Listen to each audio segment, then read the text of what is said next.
Oi gente, tudo bem? Meu nome é Erika Fujita, sou engenheira agrônoma, presto assistência técnica para pequenos e médios produtores no cultivo de frutas e hortaliças. Hoje eu vou falar sobre uma queridinha típica da América do Sul. E na época do descobrimento, era e é muito consumido pela população nativa, que são os indígenas. Então os descobridores já chegaram ao continente, naquela época, claro, que não era chamado Brasil, esse país nosso, e viram a população nativa, os indígenas, consumindo muito essa raiz de diversa forma. E essa cultura é nada mais, nada menos a nossa queridíssima mandioca, nativa brasileira, cultivada em toda a América do Sul. Na região amazônica, região norte, é conhecido como aipim. Na região nordeste, como macaxeira.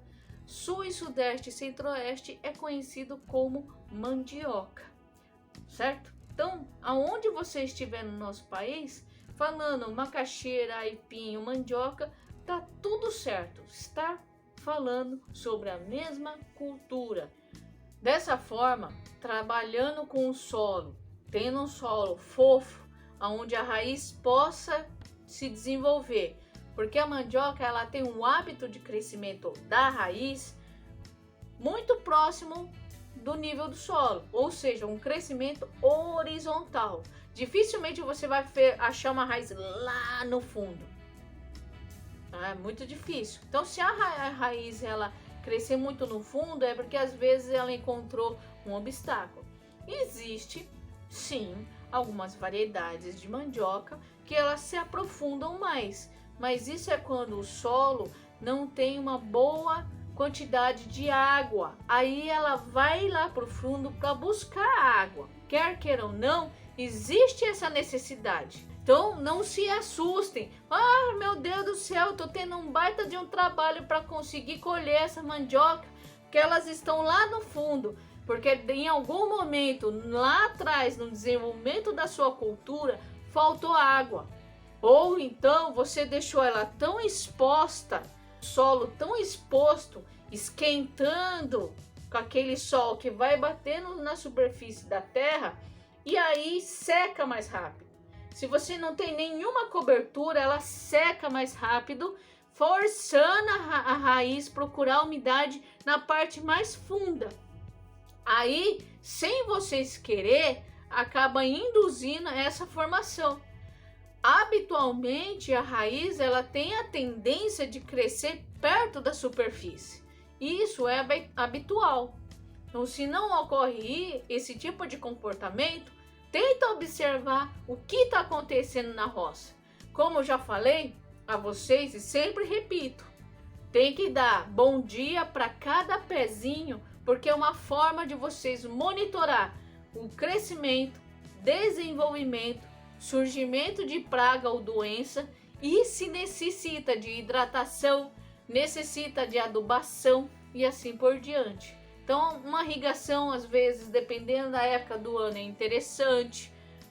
E dessa forma, vocês sempre tendo uma produção na propriedade. O plantio escalonado, para quem tem irrigação, é interessante, porque existe no Brasil, graças a Deus, como tem várias regiões no nosso país que planta mandioca, Rio Grande do Sul tem uma grande produção de farinha, Nordeste também. A parte de São Paulo, Minas, visa um pouco mais mandioca de mesa, mas todo canto que vocês forem tem para raiz para farinha e assim por diante. Então, dessa forma, eu acho que é interessante sempre observar a cultura na qual vocês estão plantando aí, nessa região, no estado, no sítio e assim por diante. E outra, no caso da mandioca, não se faz poda, porque eu preciso de folhas, e como ela já tem uma rama que quase não tem folha ao longo do crescimento dela, então ela sempre mantém folha na parte superior da planta. Isso é um comportamento normal na mandioca. Quanto mais folha eu tiver, mais produção de energia a planta terá para armazenar na raiz. Isso é extremamente importante. Quanto mais folha, mais energia eu terei para armazenar na raiz. Tem gente que diz para mim: nossa, Érica, minha mandioca não tá legal. Mas por quê? Ela não tá grossa, vistosa, a rama dela tá fininha. Gente, não é necessariamente se a rama não tem que ter um tronco gigantesco em relação ao diâmetro.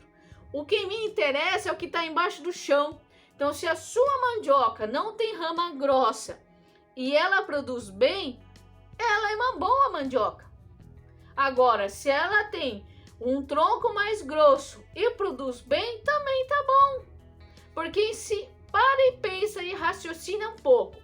Tudo que eu tiver formação da parte de cima do solo é um desvio do nutriente, um desvio da energia. Poderia estar vindo e sendo direcionado para a raiz. Não é verdade? Então, nem sempre um tronco grosso é interessante, porque ele poderia estar fornecendo os mesmos nutrientes, mas lá para baixo. Então, isso vocês têm que avaliar. Nem todas as mandiocas com tronco grosso vai ter raiz grossa e vice-versa. E nem todos os troncos finos vai ter raiz fina.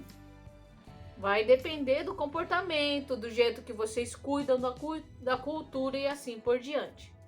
Tá bom? Então, lembre-se desse pequeno detalhe. E outra, no solo, tem que procurar locais que não tenha muita pedra. Isso é um mal tremendo. E nem que seja muito barrento, que aquela terra fica dura, que você soca assim, não consegue arrancar o bendito da raiz lá dentro e quebra um monte ali enterrado. Então tem certos pontos que vocês têm que observar. Existem solos e solos.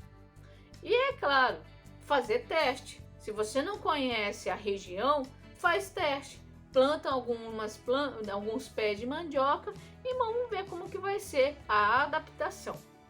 No caso de praga e doença, a mandioca não é uma cultura que fica muito melindrosa, mas ela é muito afetada pela virose. E a virose tem que ter um vetor, da mesma forma dengue. Eu não pego dengue encostando no outro. Eu vou transmitir dengue para você. Não. A dengue é transmitida pelo mosquitinho da dengue, que pica uma pessoa contaminada e vai lá e pica uma pessoa sadia. Aí ela já transmitiu. No caso da virose em plantas e no caso a mandioca, é o vetor, que é algum inseto sugador que pica, que vai passando de planta para planta. Muito comum a mosca branca. Tem algumas espécies de trips também faz esse serviço. Porém, o mais comum é a mosca branca, que vai transmitir a virose. A virose ela vai atacar especificamente a parte de brotação. Faz algumas folhas também caírem, mas o foco maior é a brotação, na qual ela fica encarquilhada e não consegue ter o seu pleno desenvolvimento. Quanto menos folha, menor vai ser a raiz da minha mandioca. E ela só vai consumir aquilo que armazenou na raiz e só vai indo embora. Então, não tenho uma raiz de qualidade por causa da incidência de virose. Uma das coisas que eu recomendo é a retirada dessas plantas, que ela fica com a brotação amarelada, as folhas têm dificuldade de se desenvolver. Vocês retiram com raiz e tudo e eliminam no local distante, deixando o menor possível de plantas com sintomas, porque se esse inseto abençoado picar essa planta com virose e for na outra sem, ela vai transmitir essa doença. A eliminação de indivíduos doentes é um dos melhores pontos que vocês podem estar fazendo para diminuir a incidência de virose na sua lavoura. Outro é você controlar o vetor, que no caso é a mosca branca. Aí vocês têm que fazer as pulverizações obedecendo registros para a cultura no combate de mosca branca, para que vocês não caiam na besteira de utilizar produtos proibidos. Não podem mais fazer isso, tá bom? Prestem muito bem atenção, muito mesmo.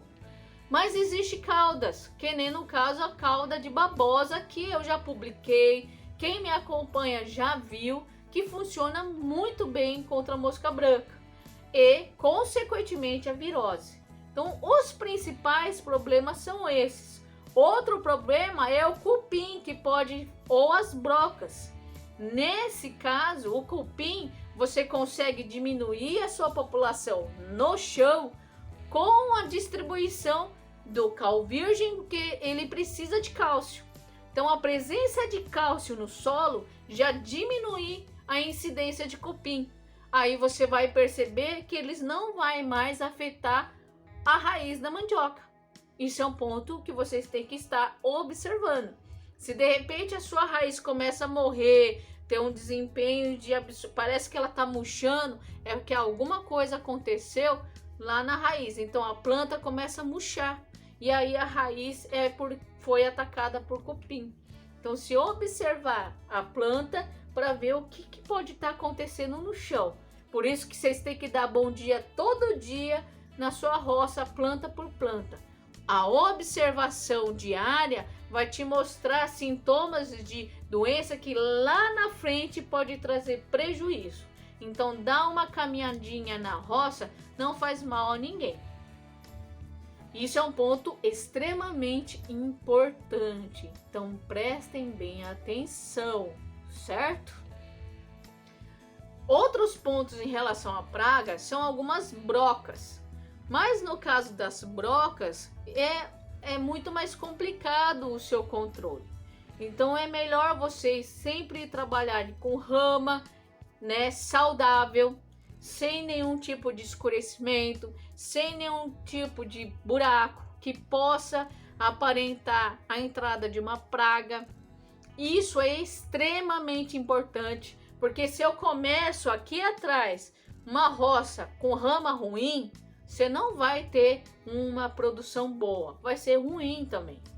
Então não tem milagre, não tem milagre, certo? Então nós temos que observar esses pontos. E no momento da colheita, vocês vão vendo, deu tempo, vai arrancando algumas plantas para vocês observarem se ainda precisa engrossar mais, se elas têm que ter mais 1, 2, 3 meses ali no solo.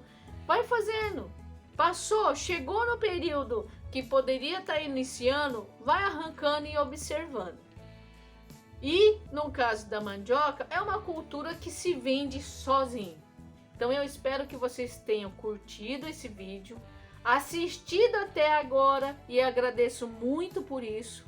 Se inscreva na minha rede social no Facebook e no Instagram, fazendo como? Curtindo as páginas. E no YouTube, vai fazer a inscrição, clica no sininho e se inscreva lá para vocês receberem a notificação de todos os vídeos. Se inscreva no meu YouTube e curta minhas páginas. Assim você não vai deixar de perder uma única informação. Estou aqui para ajudar, porque para atrapalhar já vem de baseada.